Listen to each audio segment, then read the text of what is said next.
ข่มันใหญ่กว่าโตอันนี้เอากระโปงแล้วอันนี้ก็ได้เอากระโปงอันนี้อย่างธรรมชาตินั่นแหละ ไข่มดแดงมันใหญ่กว่าโตมันได้ อันนี้มันเป็นจังซั่นแล้วมาเบิ่งว่าสัตว์แท้ๆมันก็ยังรู้จักความมาเบิ่งสุครับนั่นแหละคนเฮามันก็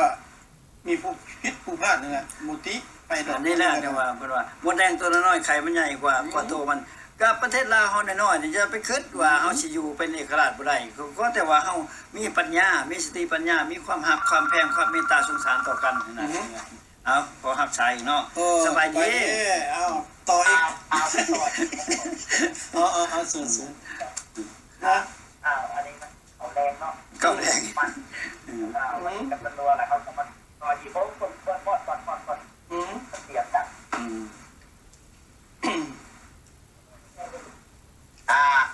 เขาควรต้องโทษแท้น้อยใจหรอกว่า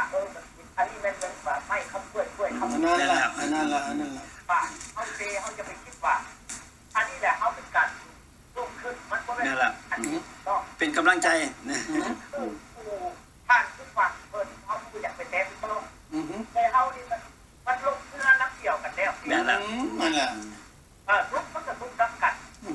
มันจะทุกนักกันเขาต้องตัดสินใจอย่าไปคิดว่า คิดจังซั่นล่ะ ด้อยมันสูงเขามันตามใจที่บอกเขาอยากให้พูดใจพ่อแม่พี่น้องในสภาพวกเขาและกับผู้คนฟังยังทำประวัติตัวเสริมแต่เพิ่งยังคิดการณาอยู่ยังคิดอยู่ยิ่งตองเบิ่งอยู่ว่ามันสมควรผู้ลงอันนี้นะเขาต้องว่าเขาผู้สูงของเขาว่าผู้อันนี้คนเขาไปก็ได้แบบมันที่ลบแล้วเขาก็ต้องได้ไปอยู่กัน ถูกต้องจังซั่นแหละ อันนี้แหละจังหวัดตีปกอจังหวัด เขาก็ต้องเดี่ยวหลักไปเดี่ยวกันแล้วแต่ว่าเขาไว้สะโพกตะเมแต่ผู้ญาติตายใจแต่ศาสนาเขาวัฒนธรรมเขาเดินไปหน้าเรื่องการพูดนี่นะเขาก็ต้องไปเดี่ยวหลักเพื่อว่าการที่เราผ่านป่ามาในภายในนี่นะเขาก็ต้องไปยกขึ้นมาแล้วก็ต้องไปเอามาดอกเขาเดินไปข้างหน้าเขาที่จะเดินเข้าไปตรงเพราะว่าพวกให้ดีเลยครับว่าผู้อยู่ทุกเข็มผู้อยู่ที่หวานก็ที่นับหวานกันมันหวานน้ำกันเข็มน้ำกันส้มแล้วส้มน้ำกันลาวมันเดียวกันยาห้าเดียวให้มันเป็นน้ำอันเดียวกันมันพูดแล้วเขากับมันกันมันตอกแล้วมันกันใส่ก็เป็นน้ำคือเก่านั่นแหละนั่นแหละก็มันมีสามกระดูเนาะบ้านเขาเนาะแม่นแล้วมันเป็นอย่างนั้นเองอันนี้แหละเขาต้องเป็นป่าโอ้ผู้ใดที่พลาดผ่านมากระทำผิดกระทำชั่วเขาก็ยกขึ้นมาว่าแล้วให้พุทธศาสนาของเพิ่นของพระองค์เพิ่นได้โปรดเอาที่เอานอกเอาได้ติดเทพเจ้าเข้าไปแล้วนะทุกคนสนุกขนาดบาดพระไทยของเพิ่นกระโลกเพิ่นก็ได้ขับมาต่อยเอาคนนั้นเราเพิ่นไปแล้วที่บ่อหันหลังกับเต่าเพิ่นก็ขับมาต่อยเอาอยู่แม่นแล้วเพิ่นก็มีภาระอยู่ยังอีกอยู่ตั้ง 2,000 กว่าปี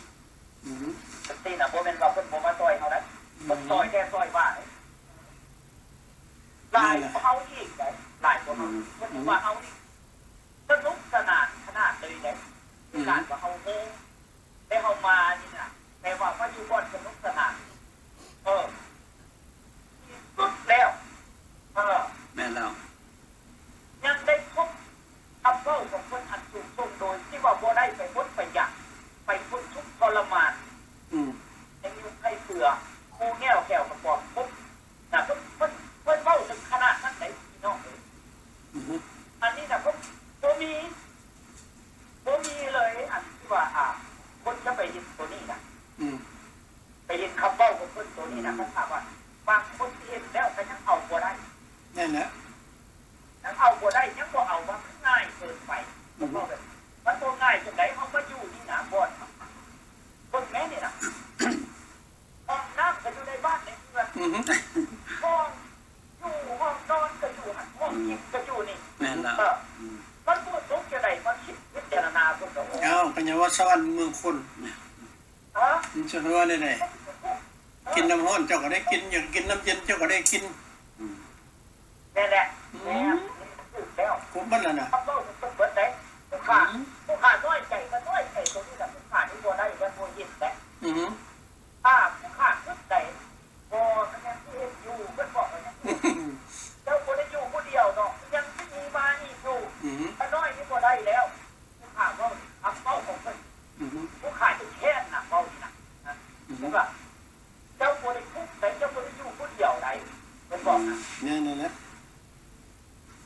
เจ้าเดียวไปเบิ่งดูนี่น่ะมันน้อยบ่นี่น่ะเพิ่นมาอยู่กับเจ้าแล้วผมมาต่อยเขานี่บ่แม่นว่ามาอยู่กับแต่ผู้ขาดอยู่นำทุกคนทุกหลานของเพิ่นน่ะเพิ่นเอาต่อยกันเอานี่นะ จะแม่นแหละ ผมทำนี่ได้ อือฮึ เป็นจริงนี่ได้ในปัจจุบันนี่ได้ อือฮึ ผ่านผมมาตั้งแต่ได้คิดจะพูดได้ตั้งปี2003ไหนอันคำเต้าตัวนี้ก่อน อือฮึ ผู้ขาน้อยใจนะน้อยใจไปว่าทันไปแล้วผมมีแล้วผมฝังนี่นะอันตัวนี้นะผมเองผมบอกผมเองได้ผมบอกผมเองยังอยู่ไอ้รถมันจะบอกไอ้รถสิได้นะมันก็ไม่เห็นเลยที นะ นะทั้งที่ว่าภาพมาจากบ้านจากเมืองเข้ามาแล้วก็ที่เบ้ามันบอกมันนำมาบางท่านแต่มันด้วยเหตุอยู่ในบ้านในเมืองอันนี้ทั้งที่ว่ายามมันทุกข์เนี่ยนะมันหลายคนที่นอกเนี่ยคนนั้นจะอยู่เมืองนี้แต่ว่าก็ไม่ทำก็ไม่ทำให้เพราะว่าเขาพูดจากมาอีกเด็กเพราะมันร้อนนะอันนี้นะ แม่นแล้ว เขาพูดจากมาอีกแต่พ่อว่าทุกคอนะเห็นแหละอันนี้แหละมันบอกว่าอันมันตัวนี้ทุกตัวนี้เจ้าก็พูดจากนี้มันก็บอกติดมันก็ยังอยากมาอีกเลยมันบอกนะ แม่นแหละ ตัวนี้แหละเจ้าที่เห็นอยู่แต่ว่าทุกกับทุกนี่เป็นพอได้แล้วอันนี้นะแม้แต่โตเพิ่นแค่เพิ่นเป็นจังหวะเพิ่นพอได้ขนาดเพิ่นเป็นสมุนกลับมาของพระเจ้า อือฮึ ผมบอกว่าแม้จะโตเพิ่นเป็นดีพอได้ เนี่ยแหละ มาตอนที่เจ้าบอกมาเจ้ามาปิดมนุษย์มาปิดคนทุกข์ยากอนาถามาฟ้าเขาบุญกันอยู่เจ้าเป็นนักเรียนเลย อือฮึ เจ้าเป็นนักปราชญาอยากได้อยากเอาอยากไปไปอยากปล่อยมันแตกมันดับไปซื่อๆเลย อือฮึ สัมปาเนี่ยสังขารนี่มันขึ้นลดไปผู้ขาดปราชญา อือฮึ นี่จะว่าความปรารถนาอะไรมาคนทุกข์ปวดทรมานเนี่ยผู้ขาดว่าอยากแตกอยากดับอยากลดเมื่อไหร่คือจะไม่รวมโดยนี่ก็เอาเลยผู้ขาดว่าอะไร ถึง อัน ยาม นี้แหละ ถึงยามมันหล่นมันก็หล่นออกไป อืม เจ้านอนอยู่นี่นะน้ำในคุณไปอยู่ในนี่แต่ยุคผมก็อยู่เดินดงด้านป่าจังหวัดก่อนที่ได้เดี๋ยวบอก แม่นแล้ว อือฮึ อันนี้พวกขาดเขาอยู่ที่ยังที่บอกเอาที่วัดนะบางคนก็เห็นกันลายได้เนี่ยเขาจะบอกว่าโอ้มันง่ายเกินไปบอกเอาดอก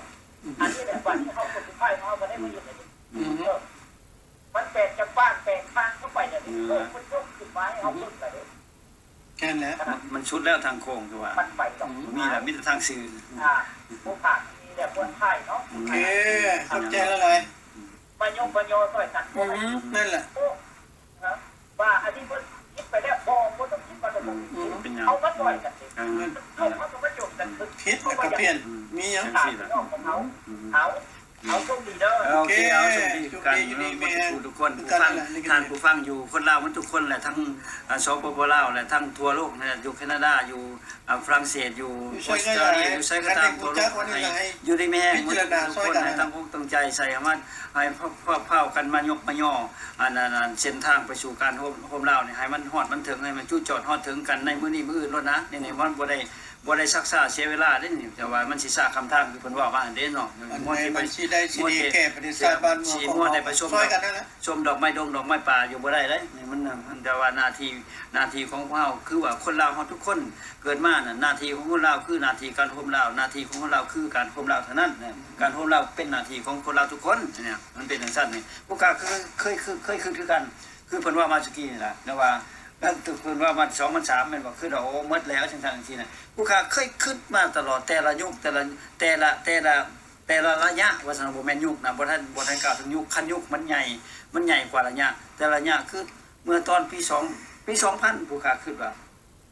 คันแต่ก่อนสิฮอด2000น่ะนะก็เคยคิดไว้ว่าคัน2000น่ะยังบ่เห็นอะไรล่ะยังในการโฮมลาวยังบ่เห็นห้องเห็นห้อยล่ะเศร้าละเศร้าคิดเศร้าเรื่องเศร้าคิดเศร้าเว้าเรื่องนี้น่ะมันมาสภาพการยังบ่ทันให้จิตใจเศร้าได้มันเทื่อกับย้อนว่ามันคือว่าแหละเพิ่นส่งลงมาดลบันดาล ให้มันมีแนวผูกพันติดห้อยอยู่ จนมันจนให้สุดชั่วชีวิตเฮาคนละไปนี่ว่าคันมันอันนั้นก็อย่างนั้นเห็นว่าครับเลยตัดขาดออกบ่ได้หลายคนได้หมู่คู่กับผู้ที่เคยเฮ็ดมานำกันกับแบบหยังแบบเขาเจ้าว่าบักลาบอิ่มขอรามมันนะก็มีอะไรหมู่ของน้องได้มีแล้วแบบนั้นน่ะเดี๋ยวว่าเลยก็บ่อยากว่าอยากจ่ายหยังก็มีแล้วนะอันนี้แต่บัดน้องเองนี่ยังคือว่าแม่นอยู่คืออันนั้นท่านประธานใหญ่เขาเคยว่าตลอดว่าเรื่องอันนั้นเรื่องอายุวันนะเฮาเนาะอันนี้ก็แม่นเฮาเฒ่าแล้วแต่ว่าจิตใจเกี่ยวเรื่องนี้ยังหนุ่มอยู่เลยน้องเนี่ยคือว่ายังขยันอยู่จิตใจเกี่ยวกับเรื่องนี้นะมันเป็นแต่ว่าบางคนเชื่อว่าบางคนเชื่อว่าเมื่อตอนที่น้องอยู่รัฐอยู่ท่านะเฮ็ดงาน2จอยังสามารถเขียนได้เรื่องเรียกว่าเรื่องนั้นตัวนี้นะเรื่องนี้เขาเจ้าจนยอมได้เอาเวลาใดมาเนี่ยเฮ็ดเวียกอาทิตย์หนึ่งบางอาทิตย์ก็ฮอด80ชั่วโมงบางอาทิตย์ก็60 50 70 80ชั่วโมงแล้วยังบ่ได้ปุกปะบ่ได้ลดละมันเป็นชีวิตนี่เฮามากเด้เพราะว่าหรือว่ามั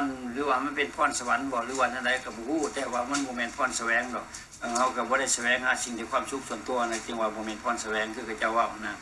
เฮาแสวงหาแนวทางที่ว่าไปการสู่การโฮมลาวแนวทางที่ว่าที่จะอยากให้มันเกิดผลประโยชน์แก่ส่วนร่วมแก่ชาติแก่อนาคตของเยาวชนหนุ่มน้อยและของเชื้อสายคนลาวฮอดแหละไปแต่นั้นใดก็ได้ให้มันต่อตองร่วมกันคันเฮาร่วมกันได้แล้วทุกคนเฮาสิอยู่ก็บ่ได้หมายคำว่าสิเมื่อร่วมกันในแ